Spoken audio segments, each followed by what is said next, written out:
recording. Hello, everybody. Welcome to Just in Time Genie, Unleashing Your Genius Responses.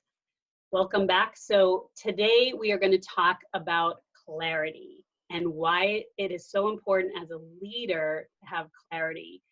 I think many of us have been on teams where we have had a manager, a boss, any kind of leadership where they weren't clear, and it can cause frustration, stress. It can also cause even a little chaos on a team. Ellie and I were talking earlier about some of our own experiences, and I know I had a former leader who managed a couple of different teams, and he didn't want to put anything in writing. He would a lot of times give direction on the fly, which in some cases that's okay. But there's some things, let's say, for example, in this particular instance, it was a report for metrics for the end of the quarter.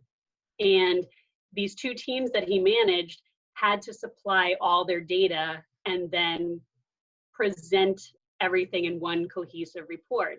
The problem was he had told one team, okay, have these columns with these headings and report on ABC. Then he had told my team something totally different. So now here we are at the end of the quarter having to scramble to try to make this work. And it's all because there was no clarity. There was nothing in writing. There was no kind of outline to make sure that everybody was on the same page. Yeah.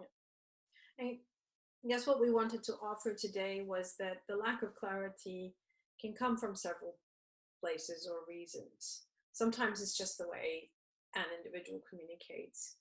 Sometimes it's the result of a team just coming together, and so the roles and responsibilities are still being sorted out. I lived through situations where there were lots of restructures, and probably the top team knew we were going to be taken over, and so there was actually a lack of vision from the top, which depleted within the teams in terms of what is each team doing and why.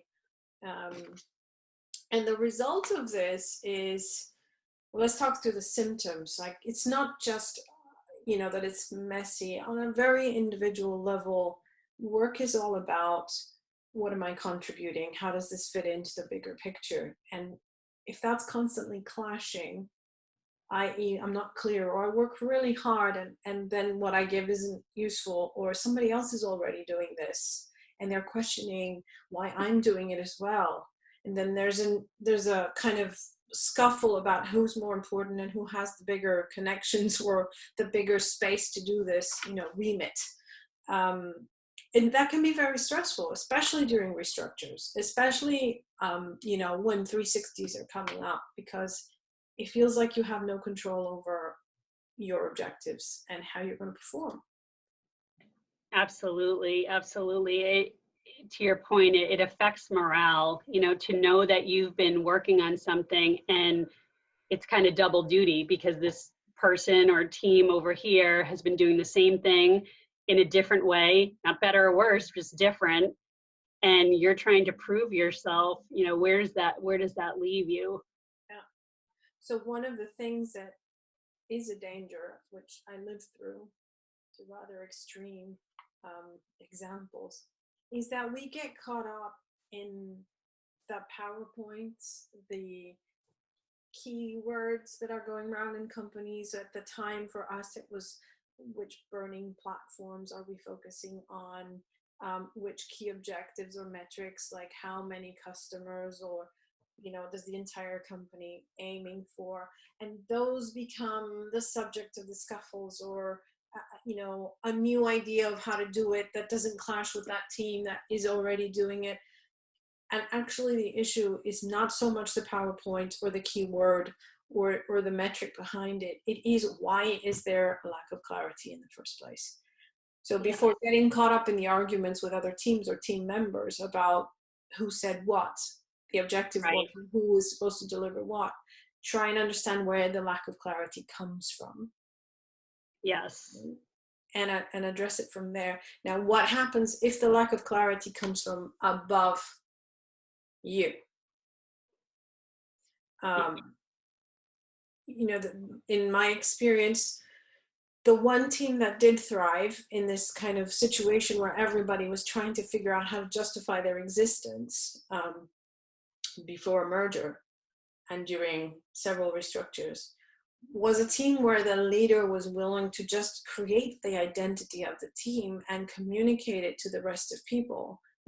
Because they didn't have clarity, this team was creating some kind of clarity, so everybody went with it. Yeah. And that, it's not ideal, but it's possible when there's such a lack of vision above that there's nothing you can really personally do about it, even if as a director, unless, you know, the top executives and the chairmen and the stakeholders decide, you can't create it. But what you can do is create some kind of motivation and safe bubble for which your team is working for. Yeah, that's really important to realize. I was thinking about some of the other instances that have happened in my career, you know, and you kind of touched on this. And again, this was somebody in a leadership position, and they had wanted some type of report, but they weren't open to clarifying questions. So I think that's another important thing to realize as a leader. When you give a directive, be sure that you're, number one, being as clear as you can up front, but being open to those questions so that people are not spinning their wheels. And worse, when they give you the finished product, you're not sitting here thinking, well, what's the disconnect? This isn't what I asked for. And that happens a lot. And again, it goes back to what you're saying. I mean, this really kind of, you know, makes people just feel like, ugh, what am I doing? You know, I'm working so hard. It just really affects the morale. And I think it's challenging when it's someone who's in a leadership position, because if you're considered, you know, a worker bee, who are you to question? Who are you to, you know, come to them and say, well, you know, I don't like the way you gave me information. But there are PC ways to do that and be able to go to your leader and say, you know, I'm excited to work on this project or on this task. I simply need da da da da da, you know, but which is fine. But I feel like people shouldn't have to do that. The leader should be the leader and give the information needed, give that time to the team to ask questions so that there isn't a disconnect. Yeah, so if there is a company vision and there is a clear remit for the team, and it's more of an internal communication, shall we say, misalignment, Yeah. That's where everybody's empowered to go and create that clarity for themselves, in terms of asking what they need, making sure that that's what it is, and also checking with each other that, you know, this is what I'm this is how I'm doing it. Does anybody have input? So when the problem is simply a way of communicating that isn't linked to higher reasons for not having clarity, but it is about roles and responsibilities, then it's a different approach, right? It's the exactly for that clarity. Yeah, absolutely. So identifying where does the lack of clarity come from is the first step before you get into any arguments about, but he said, she said, and I did, and I spent all night, and, you know, these are more important metrics than others. Yeah.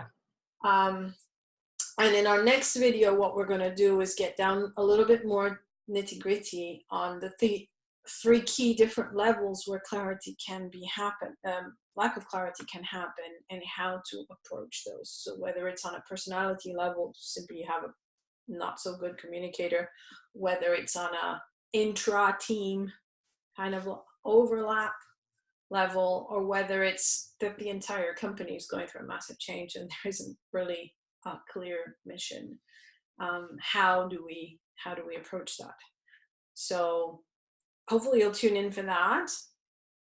And hopefully today has been, so the key tip today is don't get tied into conversations about content before understanding the higher purpose of where is this coming from.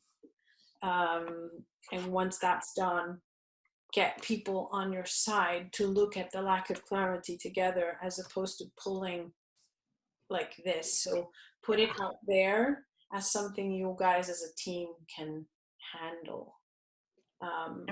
Excellent. Yes. Does that make sense? So we're all on the same side looking at the problem rather than the problem is in the middle and everybody's doing a tug of war. So that's Absolutely. All right. Well, thank you everybody for joining us. yes. And take care. We'll come back next week with a little bit more detail. Bye-bye. Bye.